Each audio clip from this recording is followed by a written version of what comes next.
so you guys can get the city in the background. Shalom, shalom, Mishpachah. This is Yerid Yao checking in. And I wanted to do a quick story for you guys. If you guys don't know, I was in my pursuit of education. I achieved my degree in biblical studies, but before I got my degree, there was a bunch of schools that I went to that had a bunch of different teachers, and all of them were religiously minded, right? So my studies were in biblical studies. So every place that I went, every school that I went to, I sought out the religious classes. And in these institutions, we've had, a lot of interesting characters. And then even outside of the institutions, on my own study, being under mores and rabbis and teachers for the past 8-9 years, you develop a few stories to tell about doctrines and understandings and misunderstandings, both that I've had and that my teachers have had. So one of them that I wanted to share with you guys, and I suppose this will be a regular topic on this channel, is I had one teacher that I'm believing is, because I graduated 6 years ago or 5 years ago, 6 years ago, maybe even 7 years ago. But one teacher is, I went to a university that's pretty well known in the South. It's an Adventist university, and it is home to a lot of, scholars. I guess you would just call them academics that are high-level academics. This particular teacher, I had two teachers that were like this, and I have stories from each of these teachers. But the first teacher is the younger of the two, and he kind of fashioned himself as an Indiana Jones style archeologist and Hebrew historian. So the class that I was taking from him, and I'm not going to give any names because I don't want to, a lot of these stories kind of have an edge to them. But I was taking a class from him called Exodus and Egyptian Warfare. And so interesting class, very good class. The teacher broke down lots of the battles of Egypt, the one between Egypt and Carchemish, or the Hittites at Carchemish, and, kind of broke down both sides of the battle.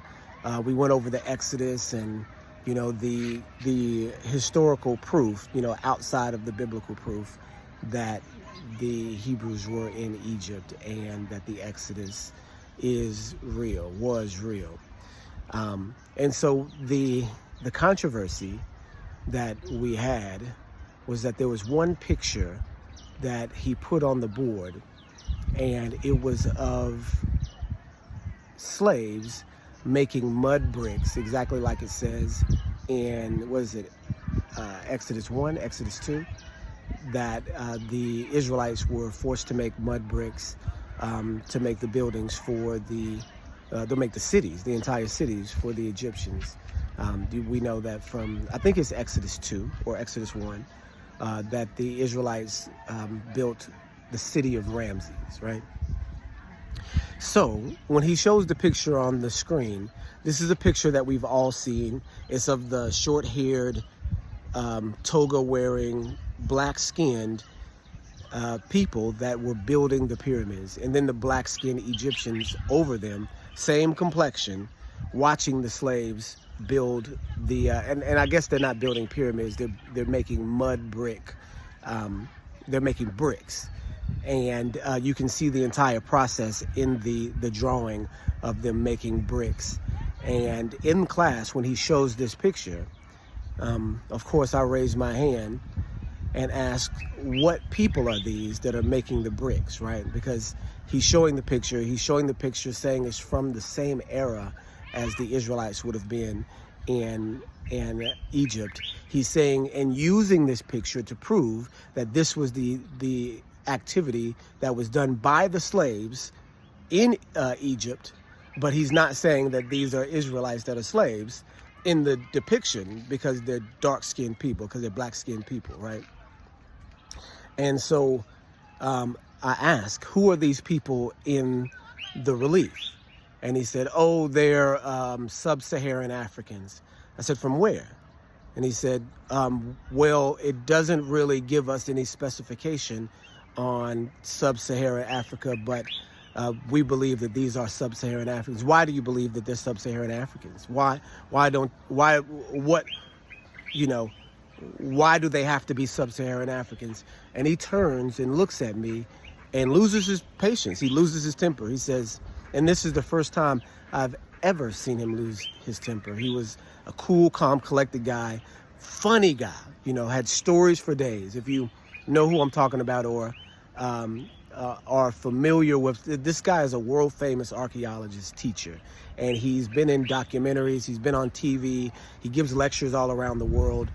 So very funny guy, really adept at storytelling, had me rolling through the entire class period. I took several classes from him, but he snaps his head because I'm asking these questions. Who are these people? Why are you calling them sub-Saharan Africans if that's not what it says? Where do these people come from? And he turns around and snaps his head to me and says, they're not Israelites. And it's such a shock to the class. Like everybody just kind of, looked at each other, that he had to step back and look at the picture again and say, well, I don't know. Maybe they could be. And then we moved on. And as you can see, there's a guttural reaction to the concept that black people are Israel.